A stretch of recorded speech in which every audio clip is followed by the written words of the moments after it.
o feminismo foi ótimo, foi libertador no final, mas é muito dolorido, é que nem uma terapia.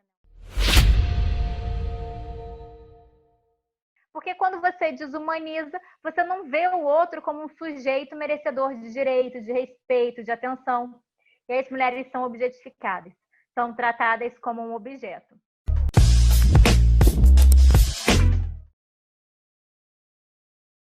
Primeiro, eu falo que o meu conhecimento, quando eu comecei a conhecer o feminismo, foi ótimo, foi libertador no final, mas é muito dolorido, é que nem uma terapia, né? Um processo muito doloroso.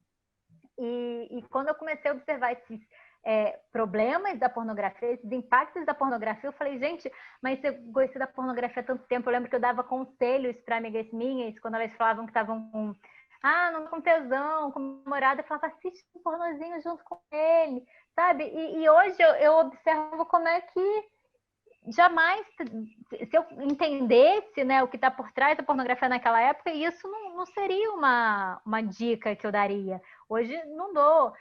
Hoje, na minha vida pessoal, eu não assisto a pornografia como um ato político, porque eu sei o que ela significa, eu sei o que ela representa. E a partir do conhecimento, a partir de ter essas informações, eu comecei a refletir sobre isso e comecei a observar os impactos daquilo na construção da minha sexualidade.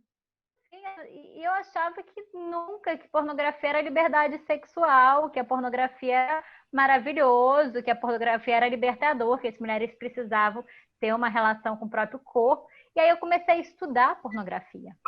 E aí eu lembro que nesse processo em que eu ia estudando essas autoras, eu fiquei muito incrédula, assim, porque eu gostava da pornografia também, eu acessava a pornografia, eu achava super legal aquilo, mas eu estava construindo com base naquilo a minha sexualidade de uma forma que não era prazerosa para mim.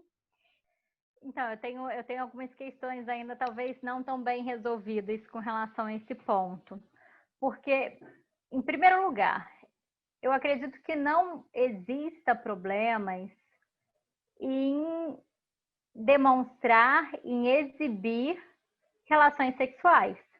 Eu acho que o problema não está nisso. Eu acho que o problema da pornografia, de novo, não é um problema de moralidade. Então, se eu tenho uma relação sexual que é realizada de forma consentida pelos envolvidos, né, que realizaram isso com base em um padrão de liberdade, igualdade, que quiseram comercializar aquele produto, eu não vejo por que ser proibido. A questão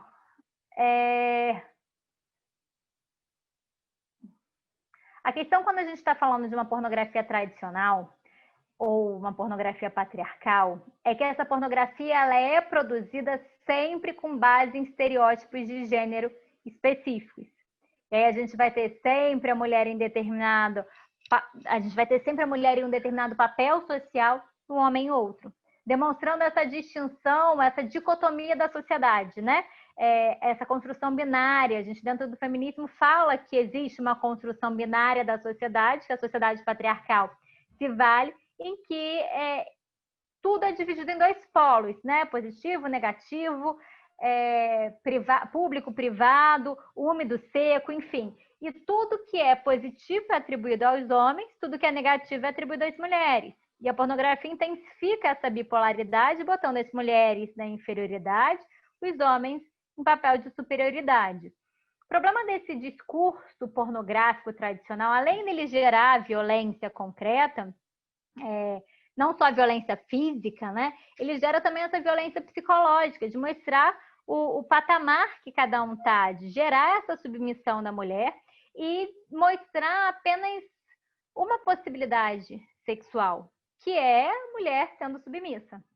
Então, gerar uma padronização dos comportamentos sexuais.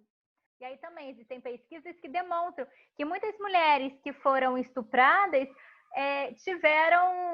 foram vítimas da pornografia, né? Olha o que essa mulher está fazendo aqui, eu quero que você faça isso daqui também.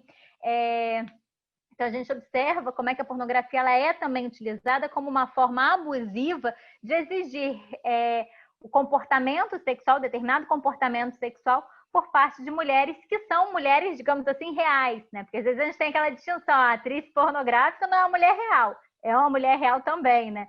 Mas por parte de mulheres que não estão participando da pornografia, esse impacto também existe.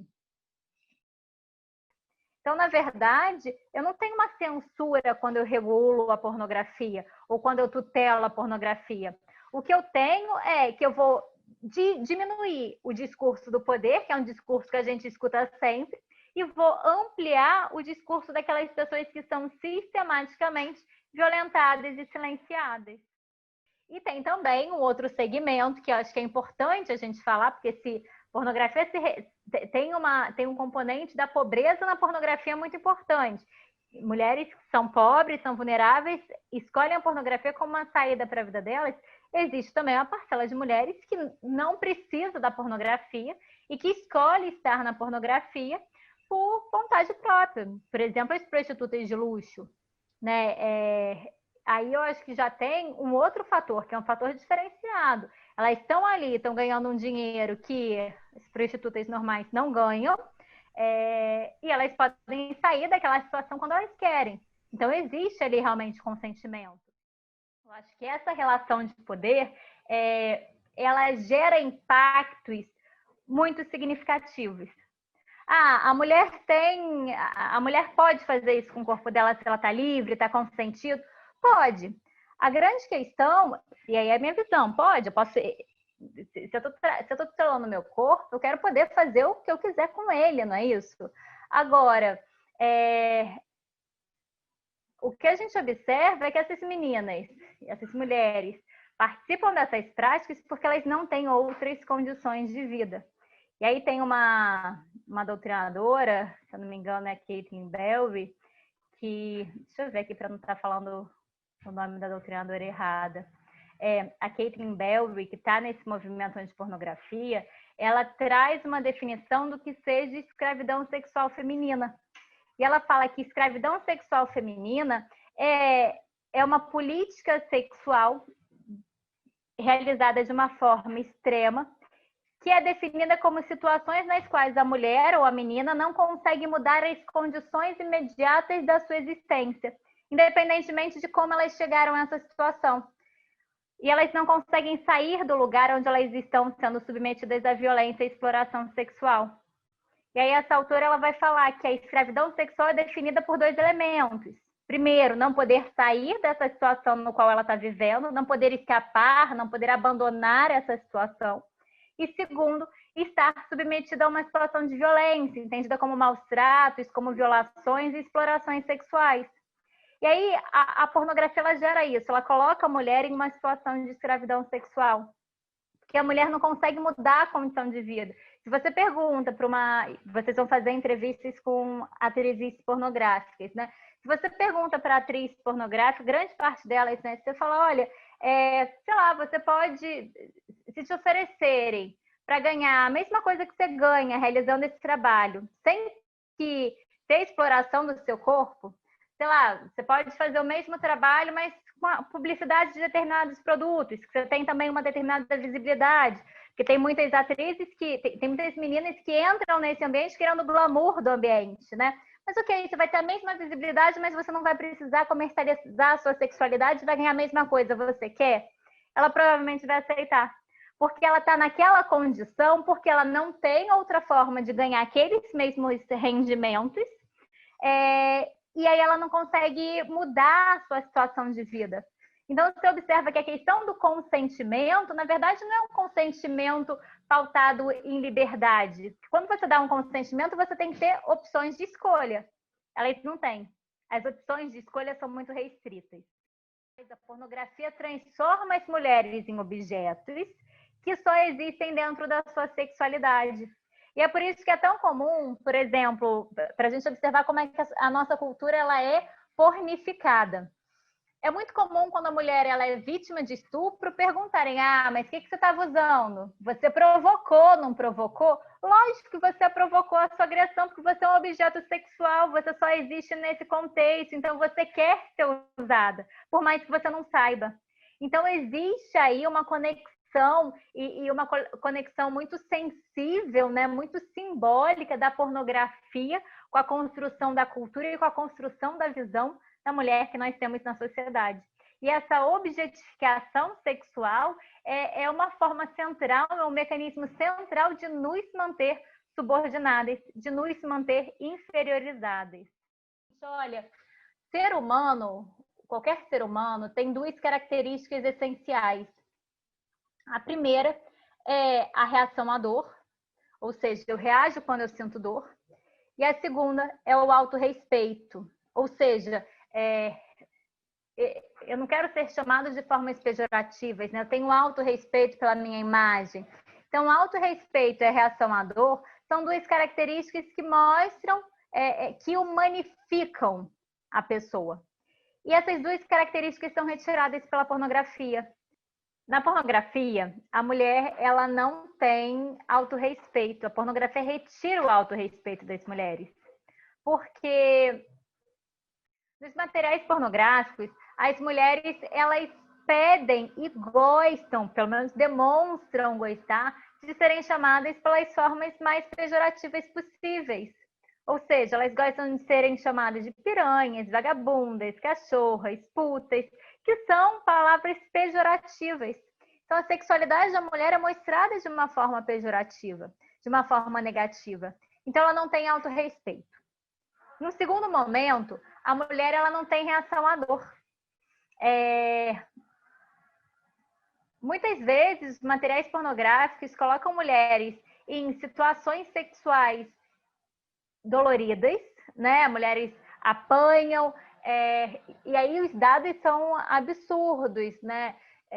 90% das imagens pornográficas que a gente tem, as mulheres recebem algum tipo de tapa, né? E 10% das imagens pornográficas mais acessadas na internet é que contém algum tipo de carícia. Então você observa que as mulheres, elas o que o sexo tem que gerar, né? Que é intimidade, que é troca, né? Que é afeto, a pornografia retira. E aí as mulheres não têm reação à dor, porque elas são agredidas, elas apanham e elas pedem por mais. E o sorriso está estampado no rosto delas. E esse sorriso ele está estampado porque ele é ganhado pelo dinheiro, né? Então as mulheres são obrigadas a sorrir enquanto estão sendo violentadas. A McKinnon tem até uma frase que é bastante impactante, que ela fala: a pornografia é o estupro pago. É isso, as mulheres elas estão sendo violentadas, muitas vezes elas passam por situações nas quais elas não queriam passar, mas fazem isso por conta do dinheiro. O dinheiro é a moeda de troca. E aí, quando você retira essas duas características das mulheres, você desumaniza elas. Então, você passa a objetificá-las, a tratá-las como objetos. E quando você objetifica um sujeito, a objetificação de uma pessoa é a primeira forma que você tem de fazer com que ela seja violentada. A desumanificação, a desumanificação mesmo, tirar a essência humana, tirar essa visão humana é uma das estratégias que são realizadas por governos totalitários, governos absolutistas, autoritários, com o objetivo de massacrar determinados grupos.